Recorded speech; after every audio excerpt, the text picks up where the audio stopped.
I wanted to talk to y'all about this cool experience that I had being on Rick Beato's channel. My friend Rick, who I've known for so long, and I've seen him go through so many different changes. Sometimes he'll show like a string of pictures. I saw it at his show. He played here in Atlanta not too long ago. It had this whole montage of different pictures of him, and each one just looked so different.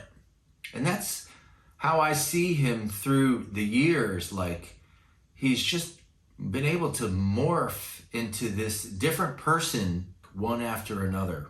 I met him in 1995, I believe, was the first time. I went over to a house where he was living. He was renting a room. He had this little tiny room, and I was there to play music with someone that was staying there at the house. And I just kind of remember seeing him in the doorway, this quiet figure, the quiet storm with that long black mane of hair. I could feel his presence there, and I had kind of heard about him. I was playing in a band called Raybell with this guy, Darren Dodd, who is one of my closest friends still, who ended up being the drummer in Billionaire. I had heard these little droplets that Rick was trying to lure away our drummer, and I was like, man, why is this guy trying to lure away our drummer? So my first impression of him was kind of like that he was a competitor trying to steal this guy, but that band fell apart. And we started to play with Rick in Billionaire. The competitive part, it was gone immediately because I moved on to other stuff, and I was like, oh, Darren's playing in this cool band, and I got to meet Rick through Darren. We're in different rooms at the same rehearsal space, and I would stop by to say hello, and Rick would just be like, ching chong chong chong ching chong ching chong chong chong ching chong chong, doing this like these jazz chords all up and down the neck while he was like sitting on the ground on his knees, like close to his amp. And he would look up at me and was like, Fran, let's jam sometime. And I'd be like, yeah, I'd love to jam. How am I gonna jam with this guy? He's all over the fretboard with all these chords. We never got together to jam, but every time I saw him, I felt this, friendship. I would bump into him here and there, and it always would be this like really warm thing that we had going on. Billionaire was on a roll, and they were getting somewhere, and I started a new band called the Tom Collins.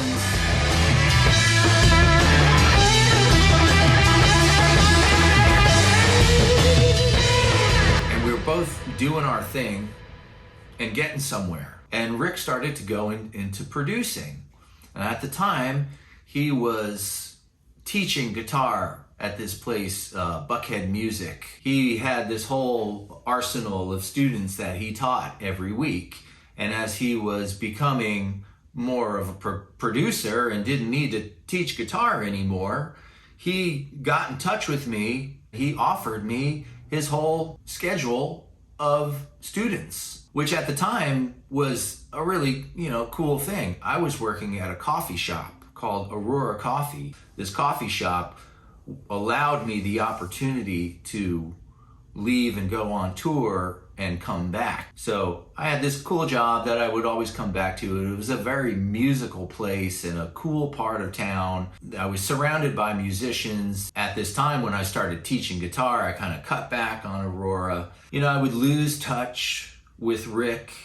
He was off doing the producing thing. But whenever we would bump into each other, I bumped into him at the Whole Foods right up the street. And he was on the phone with somebody, and I was like, is that Rick? He was outside. I just got in his field of vision while he was on the phone, and whoever he was talking to, he immediately said, hey, let me call you back. Fran, what's up, man? We just had this cool rapport with each other that I always appreciated. I'd put a few albums out with the Tom Collins. One of them is on Spotify. It's called Deep Cuts. It's mixed in with another Tom Collins that is not me. That sounds nothing like us. And so there's these two different bands on there. Put out a solo album called Cave Talk. I did 4 years playing with Butch Walker. Learned a lot by playing with him. Did a few albums with him. At a certain point, the coffee shop, I became one of the owners. Work got more intense. There was more responsibility. I really kind of lost touch with all my friends. I was so exhausted when I would get off of work. I didn't want to talk to anybody. Basically, I was in this work tunnel. I, realized at some point, man, I am so far away from playing music. How did I, let that whole thing go? I had lost my dream. So I decided I'm gonna start making a record at home. And so I bought some recording equipment and I was like, I'm gonna make something that I can't even ever play out, because I can't play out while I'm working this job. How am I gonna play a gig and then get up at 4 a.m? It would have just been impossible. So I was like, I'm gonna make this record that is just like something I really want to hear. And it turned out to be this Totally Into the Sound record. Come on, where is it? It's called Totally Into the Sound, Tits for the Bee Gees. Most of you have heard me pimping it, and it's been a while since I've mentioned it, but it's adaptations of Bee Gees songs. So I basically just took mostly just the lyrics and I made it sound like Van Halen and Black Sabbath and stuff that I liked, that I knew didn't really fit into my solo albums, into that realm. I wanted to make something really heavy and kind of do something outside the box for myself. So I came up with this concept, and all the music is like totally readapted. You wouldn't even know if it didn't say Tits for the Bee Gees on here that they were Bee Gees songs. What is he doing? Why did he do this? He could have put out another Cave Talk. I finished the record, and at that time, Rick was starting to do his channel.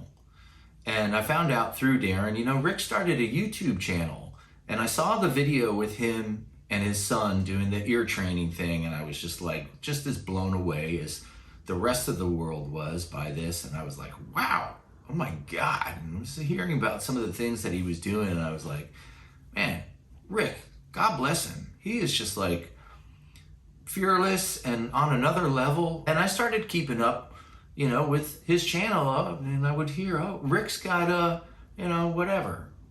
50,000 subscribers now. I'd be like, that's pretty good. More power to him. I got to get up at 4 a.m. Good night, I'm going to bed now. Flash would go by, and it was like, Rick's got 200,000 subscribers right now. And I was like, wow, dude, this thing is doing really well. Look at that. It made me feel like, again, what am I doing?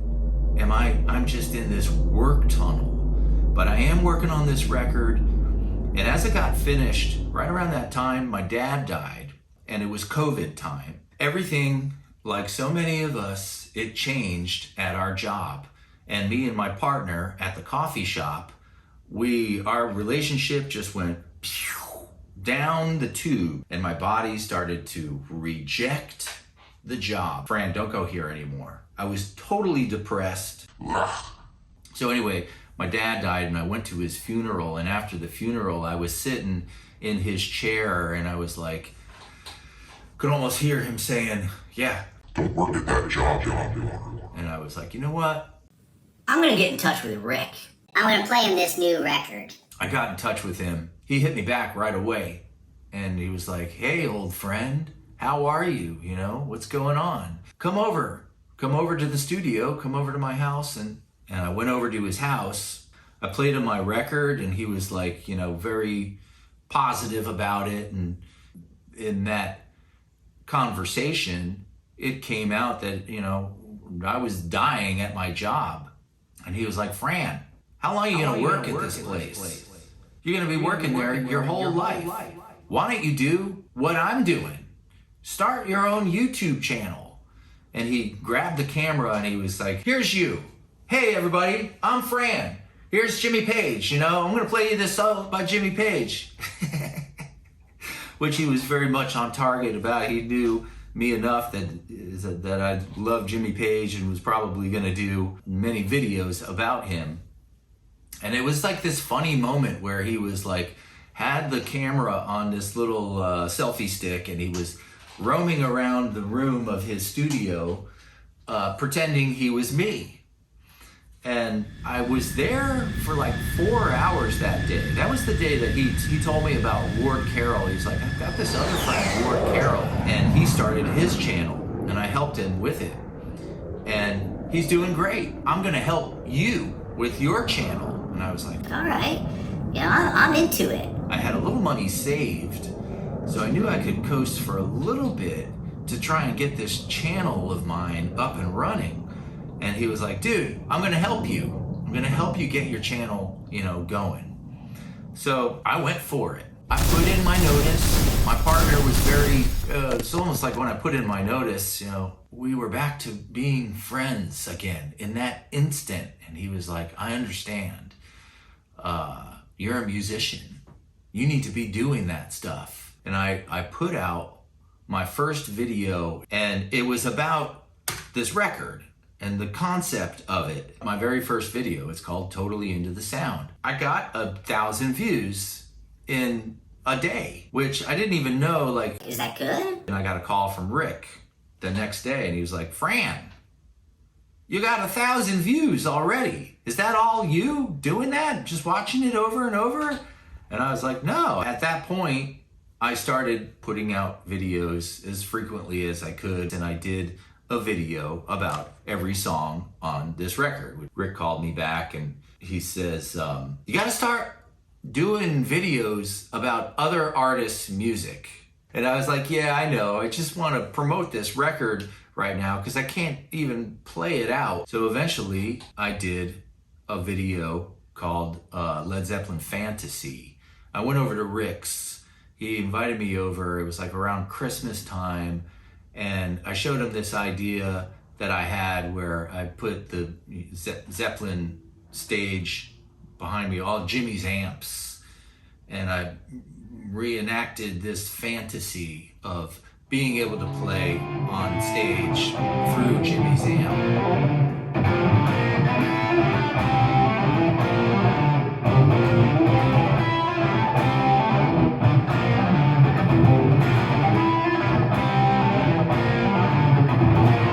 He was like, normally I would say stay away from the green screen stuff, but he was like, this is weird, so do it. I started pumping out videos. Kept going, I kept bumping into Rick. We would meet up sometimes at a friend's house, and we would do this like rock and roll forum thing on a Sunday night where we would just sit around the kitchen table and talk about rock and roll and share ideas and opinions.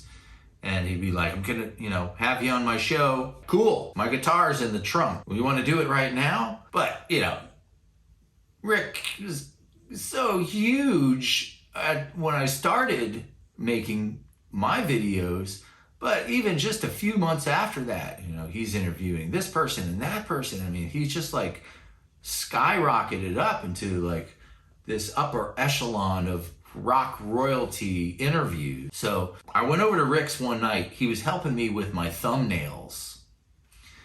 And he was like, we're gonna do this round table thing, kind of like we do on the Sunday nights at our friend's house, where it's gonna be me, you, wardcarroll, and Jimbarber. No, I'm not giving this away for free. And we'll do like a podcast thing. It's gonna be in a couple months. So I waited patiently, and around that time I got a text from Ward, and he was saying, this podcast thing that we're doing, the four of us, is gonna happen. It's gonna be the day after Rick's show in town at the Variety. And I was like, great. The day came where it was Rick's show that night. So we were all invited to the show, and that afternoon we were having lunch, and Rick was over at the Variety having sound check. We had lunch, and we went down to the sound check and saw Rick do his sound check and kind of milled about. And I saw the guys from Billionaire. They were reuniting to play that night. And I got to watch this billionaire sound check and Rick's sound check in general, which was really cool. And so that night we went to Rick's show, and of course it was great. It sold out, packed house.